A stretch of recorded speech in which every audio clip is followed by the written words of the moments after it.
दोस्तों, कैसे हैं आप लोग? उम्मीद करते हैं आप लोग बहुत बहुत अच्छे होंगे।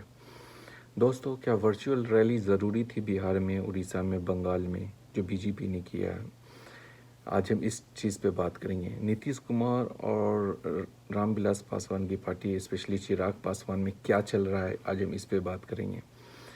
और इस पे भी बात करें कि महागठबंधन, आखिर जो बिहार में महागठबंधन है, जो आरजेडी, कांग्रेस, जीतन राम मांझी, उपेंद्र कुशवाहा, मुकेश मीना की जो पार्टी है, वो किधर जा रही है उसका क्या है, वो क्या सोच रही है। आज हम इसी सारी चीज़ों पे आपसे बात करेंगे। तो अगर आपने हमारे इस चैनल को सब्सक्राइब नहीं किया है तो प्लीज़ सब्सक्राइब कर लीजिए। अगर अच्छा लगे तो ज़रूर लाइक कर दीजिएगा।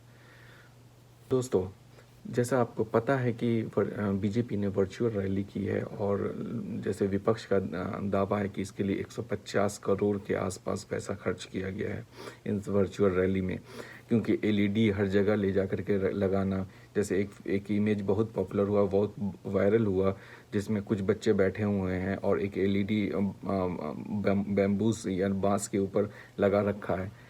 इस पे काफ़ी ज़्यादा क्रिटिसाइज़ हुआ, लोगों ने काफ़ी हार्ड रिएक्शन भी दिए हैं कि ऐसे संकट की घड़ी में, जब कोरोना का लगभग 3 लाख के आसपास केस पहुंचता हुआ जा रहा है और लगभग 8,000 लोग मर चुके हैं, तो उस वक्त क्या ये रैली ज़रूरी थी? इतना पैसा इन्वेस्ट रैली में करना ज़रूरी था बीजेपी को? यही पैसा अगर वो डेवलपमेंट में और इन लोगों के उत्थान में अगर कर देते, जो लोग गरीब थे, जिन लोगों के पास खाने के का पैसा नहीं है। अब तो ये रिपोर्ट आ रही है कि जो मिडिल क्लास के लोग हैं, उनके पास मैक्सिमम 1 मंथ का वो किसी तरह सरवाइव कर सकते हैं उसका, क्योंकि नौकरी भी उनकी जो बहुत लोगों की जा चुकी है। लगभग 10 करोड़ लोग नौकरी जा चुकी है इस लॉकडाउन और इस कोरोना की वजह से। 10 करोड़ लोगों का नौकरी जा चुका है। आप 10 करोड़ लोग मत देखिए, सिर्फ आप उसमें ये देखिए कि कितने लोग परिवार उसके साथ जुड़ा हुआ है, कितने परिवार उनके साथ जुड़ा हुआ है। अगर 3 लोग ही होंगे तो 30 लाख लोग, 30 करोड़ लोगों बेरोजगार, समझ जाइए तो है। इस दौर में ये वर्चुअल रैली क्या ज़रूरी थी? ये बहुत ज़्यादा क्रिटिसाइज़ हो रहा है अभी बीजेपी का, क्योंकि ये बीजेपी के बारे में लोग कह रहे हैं कि हमेशा इलेक्शन मोड में ही रहता है, चाहे कुछ भी हो जाए इनको कोई फ़र्क नहीं पड़ता। सिर्फ इलेक्शन मोड में ही इनको अपना इलेक्शन का ही काम करना है, अपनी गवर्नमेंट ही बनानी है, सरकार ही पोजीशन ही चाहिए। ये सारा चीज़ अपने सोशल मीडिया पे सारी बातें उठ रही है। बहुत हद तक कहीं ना कहीं ये बात सच्चाई भी है, क्योंकि अभी के दौर में ये चीज़ वर्चुअल रैली करना ही नहीं था। और ये जो पैसे इतने खर्च किए गए, ये पैसे इन लोगों के उत्थान में, जो लोग पैदल चल के आ रहे थे, जो लोग ट्रेन से आकर के आ रहे थे, उनके पास सही में खाने के लिए पैसे नहीं है। बहुत से ऐसे गरीब हैं, उनके पास खाने के लिए अब पैसे नहीं बचे।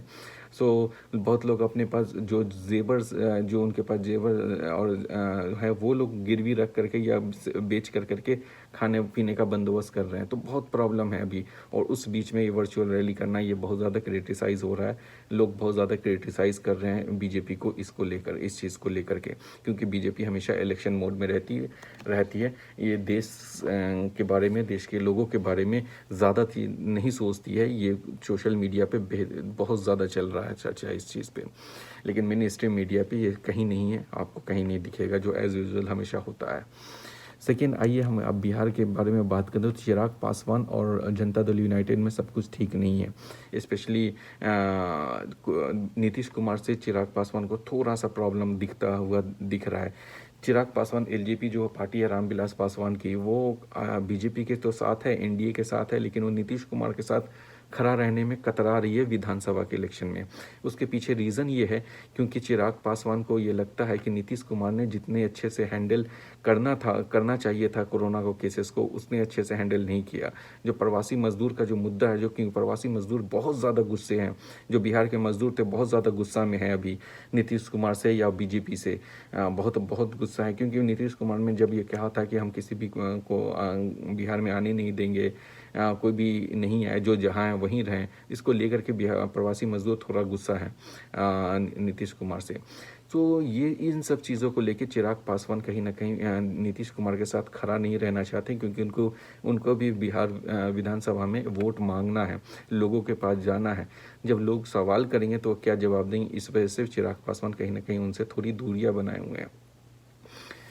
कुछ लोग ये भी कह रहे हैं कि हो सकता है मौसम वैज्ञानिक, जैसे लालू प्रसाद ने, रामविलास पासवान को कहा था कि हो सकता है उनका मौसम वैज्ञानिक फिर से बदल गया हो सकता है वो चाह रहे हो chief minister post, chief minister का की तरफ अपने अपने आप को पोस्ट प्रपोज करना चाह रहे हैं, अपने आप को प्रेजेंट करना चाह रहे हैं। इस वजह से हो सकता है वो कहीं ना कहीं नीतीश कुमार को नीचे करना चाह रहे हैं और अपने आप को ऊपर करना चाह रहे हैं।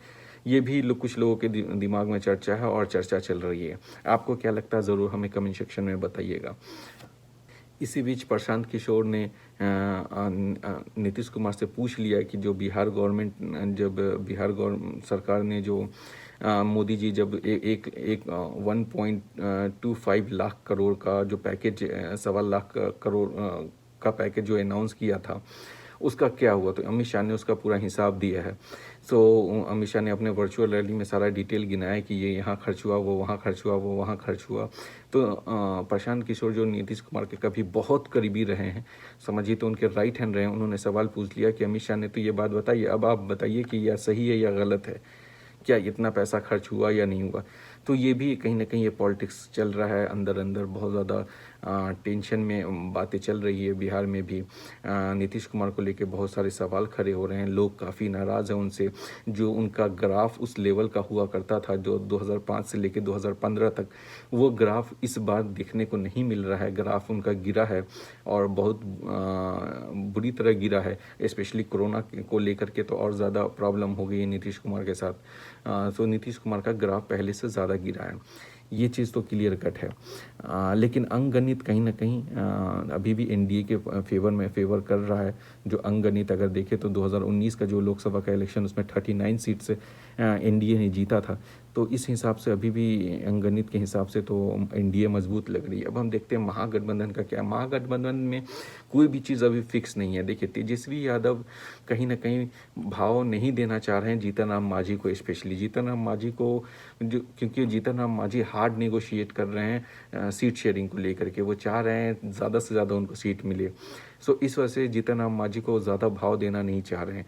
और जीतन राम मांझी से ज़्यादा उनको बेनिफिट हुआ नहीं था 2019 के इलेक्शन में, उन्होंने ये चीज़ भी देखा। ठीक उसी तरह मुकेश मीना भी, जितना उनका हाइप मिला था 2019 के लोकसभा के इलेक्शन में, जितनी सीटें उनको मिली थी, उतना परफॉर्मेंस उनका नहीं था, उनका वोट परसेंटेज उतना आया नहीं, महागठबंधन में उतना वोट ट्रांसफ़र ही नहीं हो पाया उनका। सो इस वजह से उनको, उनके साथ भी थोड़ा प्रॉब्लम चल रहा है कि महागठबंधन में वो रहेंगे कि नहीं रहेंगे। सो दो पार्टियां जो हैं, जीतन राम मांझी की पार्टी और मुकेश मीना की पार्टी, इस दोनों को महागठबंधन में रहने की चांसेस थोड़े कम है। लेकिन एक जो रिपोर्ट सुन करके सुनने में आ रहा है कि हो सकता है कि लेफ्ट की पार्टियां जितनी भी है वो महागठबंधन में आ जाए और मिलकर इलेक्शन लड़े। देखिए महागठबंधन में कांग्रेस, आरजेडी और उपेंद्र कुशवाहा की पार्टी, ये तीन पार्टी कंफर्म है, ये तीन पार्टी रहेगी। लेकिन अभी सीट का बंटवारा नहीं हुआ है, बहुत अभी उन लोगों की बैठकें चल रही है, बातचीत चल रही है। हो सकता है तो कुछ दिन बाद कुछ रिपोर्ट्स निकल करके आएंगे। लेकिन ये चीज़ है कि मांझी की पार्टी जो है वो कहीं ना कहीं हो सकता है महागठबंधन का साथ छोड़ दे, क्योंकि मांझी को ज़्यादा सीट चाहिए, वो डिमांड ज़्यादा कर रहे हैं और तेजस्वी यादव ये नहीं चाह रहे हैं, ये चीज़ है। तो और जितना जल्दी महागठबंधन के लिए जितना जल्दी वो सीट प्रोजेक्शन कर लेंगे, सीट फाइनल कर लेंगे, चेहरा अपने आप को जो भी है, जो भी चेहरा है चीफ मिनिस्टर उसको आगे लेके आएंगे, वो उतना उनके लिए फ़ायदा होगा और अच्छा होगा।